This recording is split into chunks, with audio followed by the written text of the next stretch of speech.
Kakain na lang muna ko, alamin nyo yung kwento ng taga rito mismo sa Tugiga. Pinagpatong-patong. So makikita mo dito sa ingredients niya. Iba-iba, may gulay, may karne ng kalabaw, may chicharon sa ano. Tapos pinagpatong-patong siya. And makikita mo doon sa beet, yung sa egg. Ang ito sa itlog. Dinatil na itlog. Then yun. So mas kilala ang batil patong dito sa Tugigaraw lahat. Ito yung pinaka-trademark ng taga Tugigaraw. So ayun. And maliban doon, meron pa daw isang meaning ng batil patong according to my friend. Ano yung batil patong naman para sa'yo?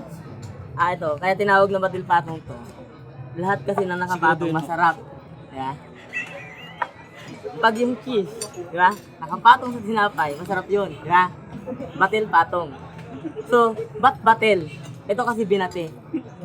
So, tapos ito, pinatong. At saka, ito napupuna ko, wala pa akong nakain na ganito, na babae. Puro lalaki. Why? Kasi may itlog siya. Sarap, di ba? So, yun lang.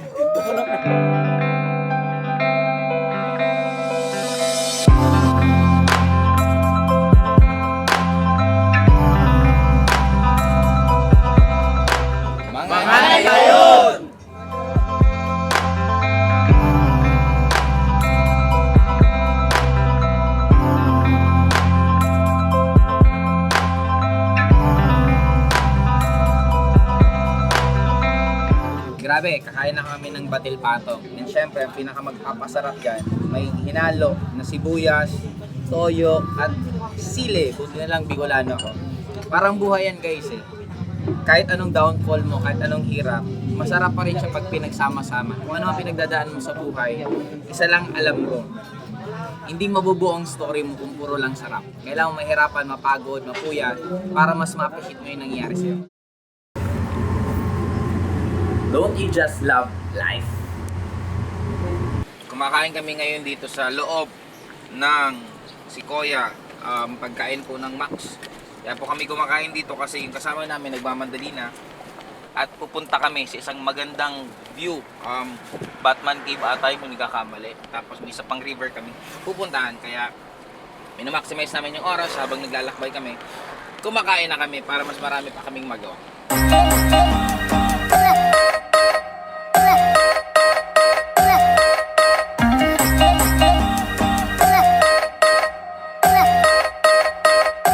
No guide, no caving. Alam nyo sa buhay, anything na first time mong gagawin, kung gusto mo mas mapapabilis, kailangan mo ng mentor. Ang mentor, narating na niya yung gusto mong marating. Kaya kung gusto niyo po na maging successful sa field na gusto niyo piliin, maghanap ka lang ng mentor, sundin mo lahat ng sasabihin niya, at isa lang masisigurado ko, darating at darating ang time, kung ano ang result niya, magiging result pa. Naimbag na bigat! Magtulog ka mo sa langit!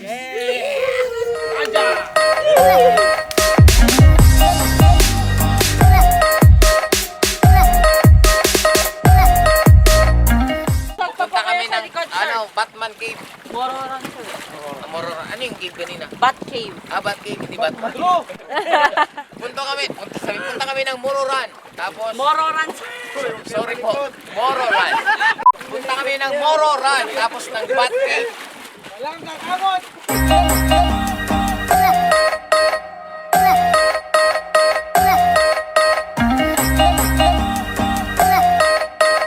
Grabe guys, sobrang nakakatuwa kasi dumaan kami sa Bat Cave na every 5:30 and 6 PM ng gabi, millions of bats ang lumalabas. And ngayon, pupunta kami sa dulo, magpapalipad kami ng drone. Sobrang sarap ng buhay na maging turista sa sarili mong bansa. Kumbaga sa dami ko nang napuntahan na country, this is actually my first time na mag-ikot sa buong Pilipinas. Kaya ang maganda dun ngayon, naka-document kami lahat, ang dami ko pong kasama. Kaya hindi lang po ako mamamasyal, kung hindi pati kayo kasama ko.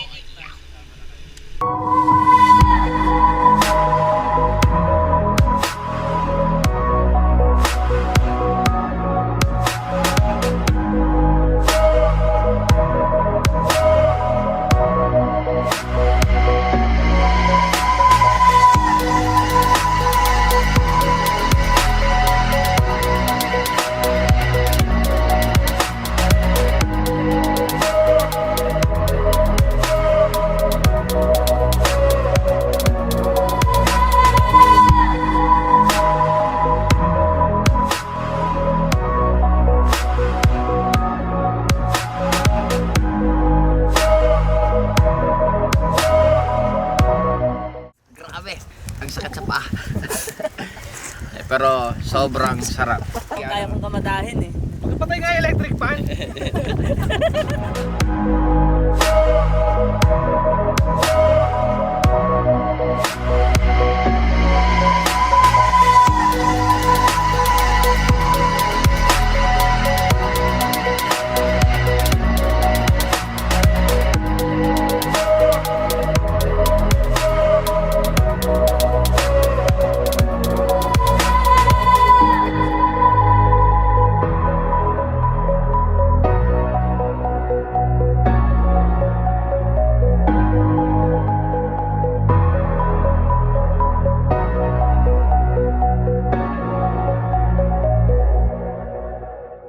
Bago pa ako matapos, meron ako 2 things na tips sa inyo. Number 1, pag the moment meron kang gustong isang bagay, sunggaban mo na agad. Don't ever overanalyze. Gawin mo na lang kasi dun ka mas matututo. Sabi nga ni Richard Branson, the moment may gusto ka, grab mo na agad, huwag ka na mag-isip. Number 2 na tip ko sa inyo, kung gusto mong mas sobrang bilis, kailangan mo lang mag-isa magbiyahe. Pero kung gusto mo mas malayo marating mo, kailangan grupo kasama mo. And the moment ang isang bagay, nagdesisyon ka na gusto mong gawin, the skills na kailangan mo, the knowledge na kailangan mo, at yung mga tao na kailangan mo, automatic po, ihuhulog po yan sa harap nyo. Kaya para po sa akin, tapos na po ako sa episode na to. Another great day guys. See you!